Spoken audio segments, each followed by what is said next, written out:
Mic ముందలకు వస్తలేడు ఆయన, దాచుకున్నాడు ఆయన. నీ నీ ముఖం ఎప్పుడైనా చూసుకున్నావులా అర్థంలా?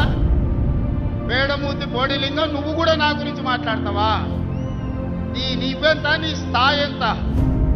అయ్య పేరు చెప్పి బతకటోనివి నువ్వు, ఆంధ్రలో గుంటూరులో గుడివారిలో చదువుకున్న నువ్వు, నీకేం తెచ్చు తెలంగాణ గురించి, మా పౌరుషం గురించి? నువ్వు కాదు, మొత్తం నీ జాతినంతా తెచ్చుకో. ఎట్లా తెచ్చుకుంటావు, ఏంటికి రావాలనో చెప్పు. మా ఊరన్నారా, మేమన్నా మీ ఊరికి వస్తాం. ఎవడు భయపడుతుండో సంగతి తేలుస్తా.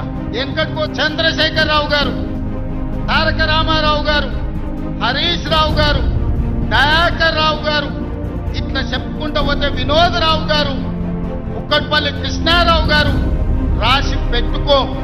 2029లో 2/3 మెజార్టీతోని ఈ రాష్ట్రంలో కాంగ్రెస్ ప్రభుత్వాన్ని ఏర్పాటు చేస్తా.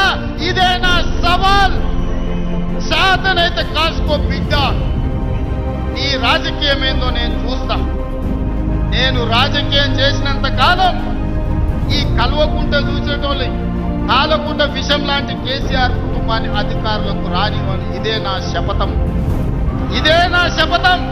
కొడంగల్ బిడ్డగా ఈ గంట మీద నుంచి నేను శపథం చేస్తున్నా. నేను రాజకీయాలలో ఉన్నంతసేపు రాబోయే ఎన్నికల్లో కేసీఆర్ కుటుంబానికి అధికారం అనేది ఇక కళ. టిఆర్ఎస్ పార్టీ, కేసీఆర్ చరిత్ర గతమే. మీ పార్టీకి మీకు భవిష్యత్తు లేదు. ఎవడైనా చర్చించుకుంటే పొద్దుపోనప్పుడు మాట్లాడుకోవడానికి పనికొచ్చే చరిత్రనే తప్ప భవిష్యత్తు తెలంగాణ రాష్ట్రానికి నీ తరఫున ఒరిగేది ఏమీ లేదు.